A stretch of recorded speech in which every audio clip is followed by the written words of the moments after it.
Welcome everybody to Backstage with Pete Van Dyke. We are coming to you from the bowels of Spiky Balls Studio in the Backstage podcast booth of the Dutch Hall. And I am joined today by my excellent co-host, Steve the Reluctant German. Hey, hey. And we are going to give you guys an update today on our hiatus. Yeah. And what's going on with this new show.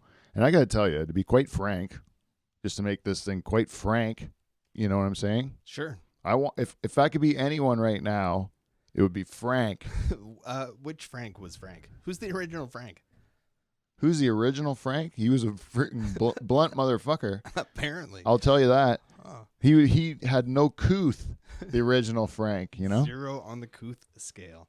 Yeah, so they say, I want to be like him with no, just straight and right to the point, just like Frank, the original Frank.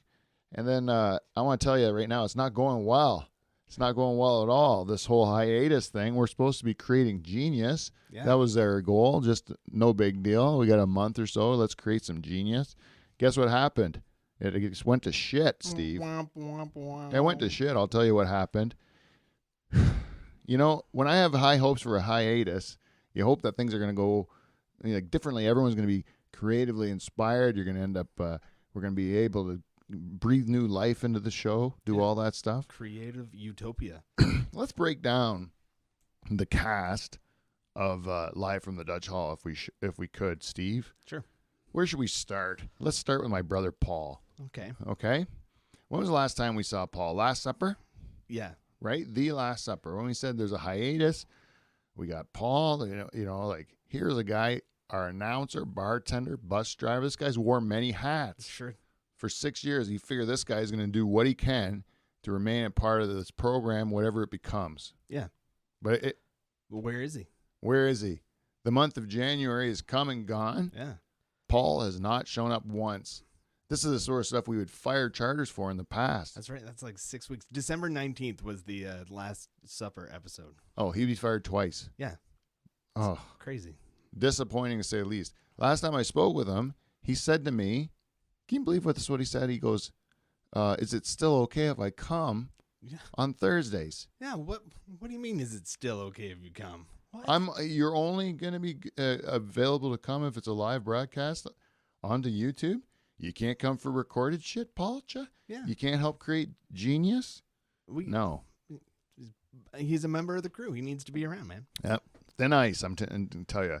You know who performed better during that same period of time? Our good friend Derek Van Houten, the Beaver. Absolutely. I have no beef with the Beaver. No. Why would you? If you have beef with the beef, if you have beef with the beef, my beef is with you, my friend. Whoa. That's all I'm going to say. Yeah. Beaver, I have nothing to say bad about that man. He's been here when he's asked. He still manages to have a family. Still manages to be a professional, a farmer, and all that stuff. Yeah, man, busy guy. Gives what he can to the show, and I always love Beaver's contributions. You won't hear me say a bad word about that guy. Now, speaking of people that should be fired, Dave Charters. Yeah. Last year, about the same time, Charters was fired for missing a month. Yeah. 4 shows. Yeah.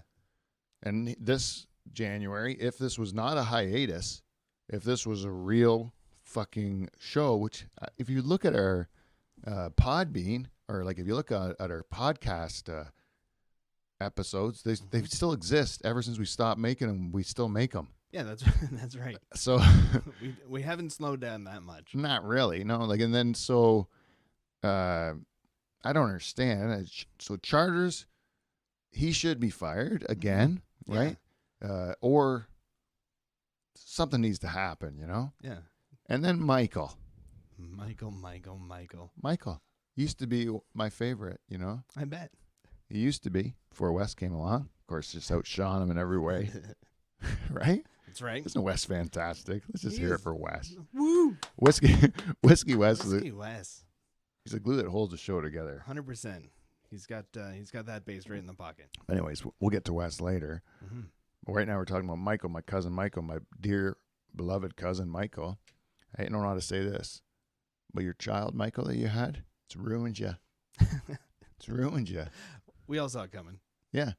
It made you put somehow a living creature Above life from the Dutch Hall? Yeah, the nerve. The nerve. I don't know, man. It's really, as far as I'm concerned, you know, you got to make your choices. You've made yours. Everyone here hears it. Maybe, Michael, we look at you differently now, Just a too. bit. Just a bit. You know what? You know what your baby is? He's okay. At best, your baby at best is okay. He's okay. He's above average. You know what? Huh? Like, he doesn't jump very high. I'm gonna have to go on the record and say that. I met him. He was pretty strong on his legs, though. Oh, excellent. He's quite young. Okay. Yes. Yeah. What I like to do when I go visit a new baby is I like to take the baby, right? And you know, they're useless when they're really young. You got to 100%. even hold their neck or they'll break right off, right? It's ridiculous. It's a design flaw for sure. Yeah.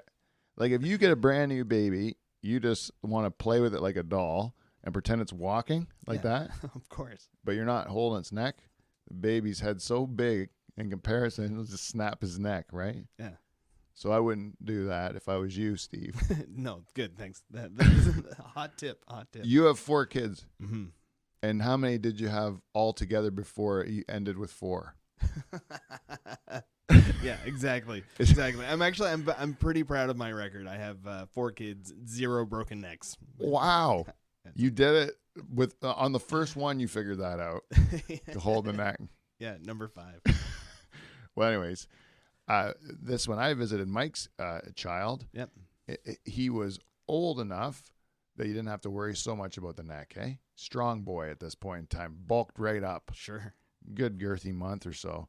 Now, what is he, like 8 weeks old? At the time I met him, it was just a month, I think. Okay. Anyways, I decided, let's see what this guy's legs will do.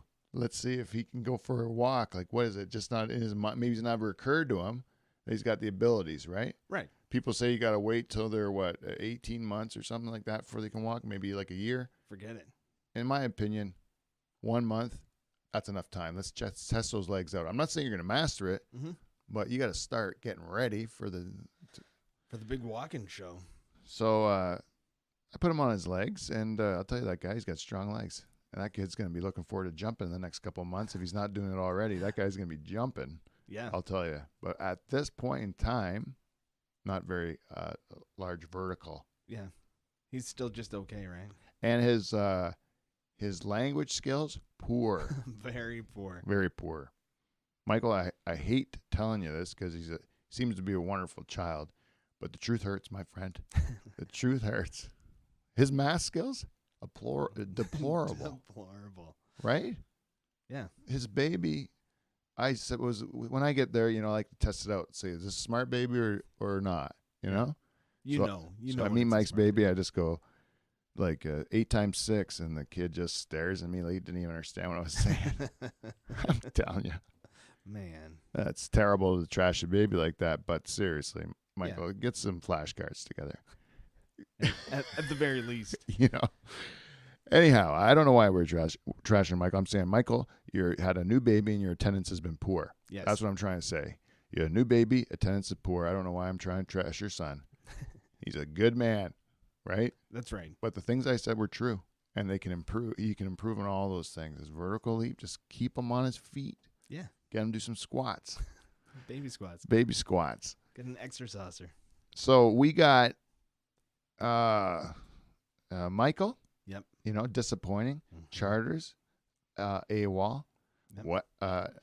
Paul gone. Yeah. Right. These are the stalwart cast members of Live from the Dutch Hall. All of them disappointment. Kev Belanger, his drums disappeared. Yeah. And in a crazy turn of events, was voted out of the band. Oh, I know. It's nuts. By his lower end partner, Wes Hagens. Yeah. Who voted him right out. Shocking. Kev took the news tough. Mm-hmm. We spoke to him yesterday about it, and I got to tell you something about Kevin. Still waters run deep. Mm-hmm. I've known this young man for some time now.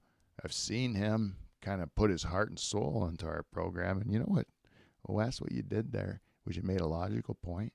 but you didn't think of the emotion that you caused with that young man. Yeah. And the way he looks at you when you guys are both holding down the low end of a song and you guys are on the same page, you're like one.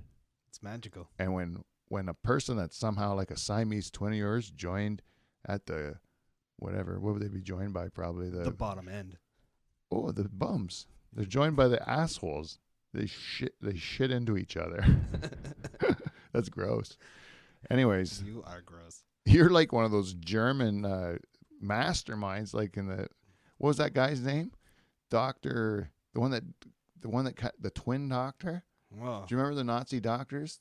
In your Oh yeah. remember, look it up. It was in your family tree thing, your ancestry thing. They Ancestry.com gets dark.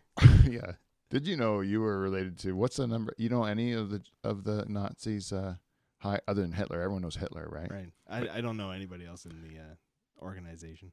My understanding, no one's related to Hitler. Hmm. Is that right? Like he had no offspring. Yeah. He didn't because of his weird dick. Didn't you? We did this show Yes. on his dick, and the show said that he had a weird dick and he couldn't have babies. One ball. Yep. And it came out of his belly button, his cock or whatever. It was weird. That is No. His pee hole was at his base. Ah. So he had like the whatever snaggled mess, right? Mm-hmm. Was on top, but then there was some sort of pee coming out the bottom, and the thing didn't really get hard much. And Yeah, that's what I mean. Angry. Makes you mad. Makes you mad, you know? Really mad, apparently. You know what it is? Probably horseshit too, because they say in history they've always like used like Napoleon, for example. You know how Napoleon? Yep.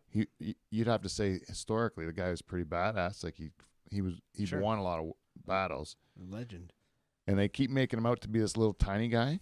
Yeah. Turns out he was like an average sized guy. He was like a normal sized guy, maybe even tall. Huh. But in order to, his enemies would depict him as this little guy in order to demean him publicly, Right. to make people think he's a goofball or whatever. Yeah. Or not, they lessen the threat by lessening the height. Right. And like they do it to. So who are we doing it to this time? Like I bet you, like if you could say like Trump kind of does it to himself. Right. But really, that may be what the media is doing to him, or what is. I imagine if you're looking at Russian news, or if there was a Russian comedy, is there such thing? Like editorial political cartoons in Russia? Yeah, would they make fun of the states? You know? Yeah. Well, I mean, I don't there know. was the whole thing with Donald Trump's hands. He had small hands or whatever. That So, was I a mean, Russian thing. I don't think it was. Well, maybe it was. This is what I think a Russian comedy is. It's that stuff where people just jump out of windows and like run into a windshield of a car and start beating it with a baseball bat. You ever see that those Russian videos? Yeah, that's online? crazy. That's what comedy is to them, like some person goes mad and does something horrific, then that's funny. Yes. Because the reality is otherwise just winter all year long in the middle of a forest and oppressive like grayness. Ugh. Yeah. Right? Sure. Russia. That's like an advertisement to go to Russia. Oh, that's an awful. I've never been advertisement. there, so maybe I'm wrong about it. So if you are maybe can convince me otherwise, maybe I'll go to Russia. Sure. I have like 2 listeners in Russia, so I don't give a fuck. You know I'm just kidding. We could start a GoFundMe to send us to Russia. Nah, I don't think so. Why? We would have no one to perform to. We only have 2 listeners in Russia.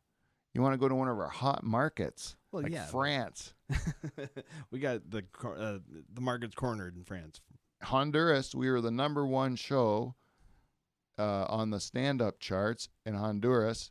I go look at who else is on the list? Nobody. Woo! We're the only podcast that's ever been listened to in Honduras. You are in a category all on your own. It's awesome. Yeah, it was great. Way to go. But you can't take a picture of that and brag about it because there's no one else on the list. It's just like you made your own list. So it wasn't that good. But who likes us? Denmark. Oh, Denmark likes us. that's cool. Yeah, we've been on their list for a long time. France, Netherlands, and Canada, and Australia. Sweet. Yeah. So like, That'd be a fun tour. Yeah, do all those countries because there's people listening to us at those countries. Yeah. But I don't understand. They must be like old Canadians or something, like expats or something. Who knows? Or it's just like a robot. That's possible too. Yeah. I know I have one fan in France for real. Cedric. Yeah. Eventually, sometimes I actually get to know the people who listen to the program. From far away, there's another guy in New South Wales in Australia. He gives me messages from time to time. So you get to know that these aren't robots, they're actual people. Real people that listen. Or they're really smart robots. Yeah, well, anyways, I think this robot's a dairy farmer out there. Seems like a nice fella. Smart robot. Yeah, anyway, so we have to, so it's a mess. Yeah. Wes showed up. Jordan shows up, right? Yep. Those guys are still good to go. We got like a lot of people that are interested in being a part of this new program and contributing. But I got to say, as a whole, this hiatus has been a disaster. Yeah, pretty much. I'm calling it a fucking disaster for what it is. This hiatus is a disaster, and we have to do something drastic to get this thing solved, Stephen. Mm-hmm. We cannot continue to go on like this. Normally, this is what I would do is I would go to the powers of Spiky Ball Studio, the Father, the Son, and the Holy Spirit of Spiky Ball, if you will. Yep. Myself, you, the Holy Spirit, Steve, the Reluctant German. That's right. Right? And usually, my son Kev, the French stickler Belanger. Yeah. But he has been disgracefully cast out of the nocturnal emissions and Live from the Dutch Hall as a result. Boom. Or the Pete's new show, whatever you want to call it. It's crazy. Poor Kev's gone. Breaks my heart. But what do we have left? You know, we need to gather the minds of what's left of this program, get together for a super summit, and solve this fucking problem, figure out what we are as a show, and move forward and make this show happen. Yeah. So who are we going to get to replace Kevin? I can only think of one person. Okay. My favorite, Whiskey Wes Hagens. Ah, great He idea. has to come. The same man that cast him out will sit in his chair and come to this great summit where we will solve this problem. And Stephen, I got to tell you, I booked flights. Pack your bags. What? We are headed. I'm not even going to tell you where. I don't want the general public to know where we are. We're going to go someplace in isolation. Nice. No one's going to be able to find us. We're going to be outside of the country. Me, you, Whiskey Wes Hagens. We're going on a plane.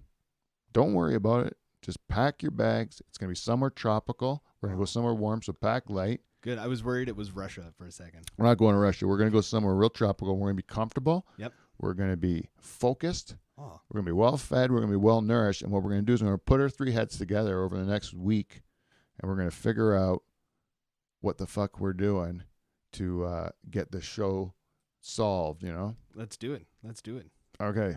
That's good. Me, you. Wes already knows. We're going. It's going to be something. We'll part for the people that are listening or whatever. We'll send things out on socials on Instagram, Dutch Hall on Instagram, Dutch Hall on Twitter, and also Live from the Dutch Hall on Facebook. You can follow us on all those things, and we'll send you little things as we go through the week to try to figure this show out.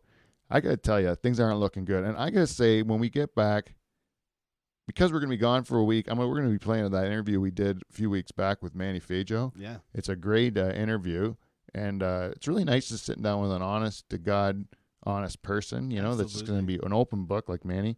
So that show's coming out next Thursday, which I think is like the 13th or something. Yeah.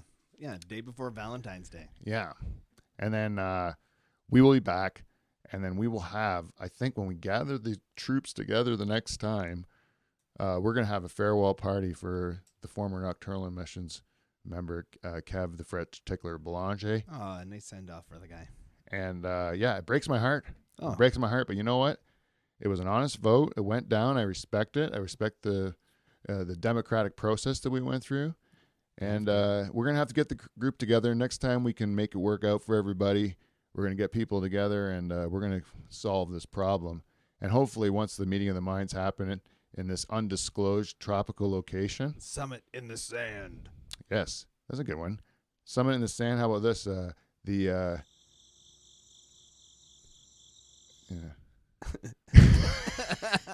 That's the wait. To edit or not How about edit? this one? No, definitely don't edit it. Don't edit it. I want everyone to know how stupid I am. Watch this one. How about we call it the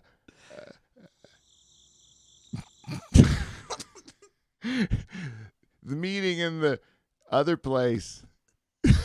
Meat in the heat. Oh, good one.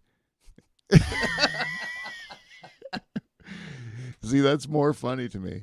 Is just to show the raw stupidity of the host, Pete Van Dyke. You know what? Michael did have laryngitis. I think I feel a little of the laryngitis coming on. Ah.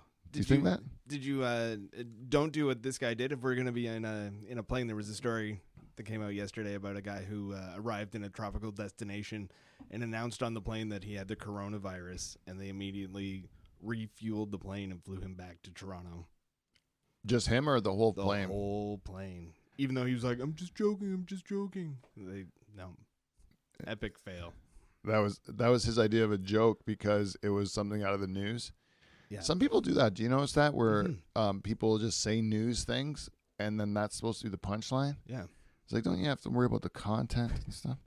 Yeah. Dummies. People just say Trump and they expect that to be funny. Yeah, with this airport thing, it's the same thing with a bomb. You don't joke about blowing up the plane or infecting 300 people with some sort of virus. No, generally you don't try to mass murder. No, I would say that's another thing. Ill-advised on international flights. You don't say hi to your friend Jack. Correct. That's that's an old joke. You too. say hello. Hello, Jonathan. I'm going to use your long form name on this one. I think you can say Jack. Do you traveled? You traveled to Guatemala and where else did you go? Honduras, Ecuador. Ecuador. Yeah. You went to Guatemala and Ecuador. Are you a good traveler? Yeah, for the most part. I was actually when I flew home from Ecuador, I had to go solo, and it was pretty cool. Oh, traveling by yourself's the best. That was awesome. Traveling by yourself when you just have nobody but yourself, to me, is one of my favorite things. When I haven't done it since 1995, but it was awesome when I did it because I really do like having nobody to think about, like just to be able to wander and take it in and not have to worry about anybody else. Yeah, it's kind awesome. of a nice. I would love to go on one of those like, what are they called? The pilgrimage. Oh yeah. They have one in Spain. You can go like walk to the grave of Saint John the Baptist or something like that. Okay. Anyways, it's beautiful countryside, and the people you're called a pilgrim when you do this trail, and the people will like bring you in like to sleep or for supper or whatever. Yeah. And then like everyone else that's doing the walk, you just meet them on the trail and stuff like that. I can't remember the name of that trail. My mom did it a couple years ago. She did? Yeah, by herself. I gotta talk to her. Yeah. Last time I saw her, I got a hug. Sure. She's nice. Yeah, she is nice. Mm-hmm. Your mom, I'm not trashing your mom. Not like Mike's baby. I'm just saying, all those things are true. You know, I don't even think you can throw. I was like, hey, you definitely can't catch, I'll tell you that. I threw him a beer, it just bounced off him. Oh, sorry. It's like, dude, teach your kid to catch. Crazy. So, whatever, each to his own. Mm-hmm. Hey? Yeah. We all have different parenting styles. That's right. Mine was teach my kids to catch. Huh? Anyways, where were we? We were saying you were talking about if you're a good traveler, you're good. Yeah, for sure. Yeah, me too. I like it. But I shut my mouth when I travel, Right. Take my shoes off. I don't have any complaints. Believe me, I just want to get there alive and not hassled, right? So you ask me to do something, I fucking do it, and then I just keep moving on like cattle being plodded through. It's terrible. Mm-hmm. Do you use techniques while you travel to like lessen the burden of it? I don't really have a lot of techniques, right? Do you use a neck pillow? No. Maybe a water bottle. Do you wear headphones and listen to music? If I'm by myself, for sure. Yeah? Yeah. Well, what if you're not by yourself? You talk to the person? I'd have to talk to whoever I'm traveling with. Yeah, Ugh. I know. You can't really talk on a plane. I can. I still, if I'm sitting right beside my family, I would still wear headphones. Do you watch what movie? Do you download movies? I do. I'll watch a movie on a plane for sure. Good move. Yeah. I would say in this location that I'm taking you to, because it's tropical. Yeah. I would say the way down, probably you're not going to watch a lot of movies. Too excited. Oh, yeah. Right? To settle down. Plus the booze will be flowing. That's right. Right? I don't even know where I'm landing. Way back, put a couple of movies in the tank for the way back. That's what I suggest. Because you feel just wore out of a week. You're actually looking forward to going home to the winter, a little bit. Because it's been, that will happen. A week of it. We'll see in a week. We'll see how I feel. I think actually the perk vacation is 10 days. Okay. Because a week is never long enough and 2 weeks is too much. Now, technically, Monday is a holiday. So, what, the Monday what? When we get back. Oh, really? It's family day. Really? Yeah. So if we get back on the Friday, then we have I'm not going to tell, I don't know, tell you. How do you know when we're getting back? You said a week. Yeah, it is a week. Okay, yeah, you're right. You figured it out. And then it's family day, so there's 3 more days. So that's 10 days. Right. Bam. Yeah, but I mean 10 days in a nice spot. I don't mean 3 days of digging out here. But it is not kind of nice to detox before we have to go right back to work. That's right. That is kind of nice. Get back to normal and stuff. Anyways, we have to get this stuff figured out. I hope you guys, listeners, will be patient with us while we figure this thing out. But I'll tell you, we have some good ideas for shows coming up in the future, and we have a couple of big-time guests that we've been working on, and a couple bands that I think are going to be just fantastic once we get them in here. Oh, yeah. So we have some good stuff coming up in the future. So if you'd like to stay tuned, as I said before, listen to our programs on any of your podcast providers, or you can follow us on Instagram, Facebook, Twitter, all that stuff. We are either Dutch Hall or live from the Dutch Hall. And if you'd like to, please give us some feedback at livefromthedutchhall@gmail.com so we can help to make this show as good as we can. And until next time, we will see you, NT. See you next time.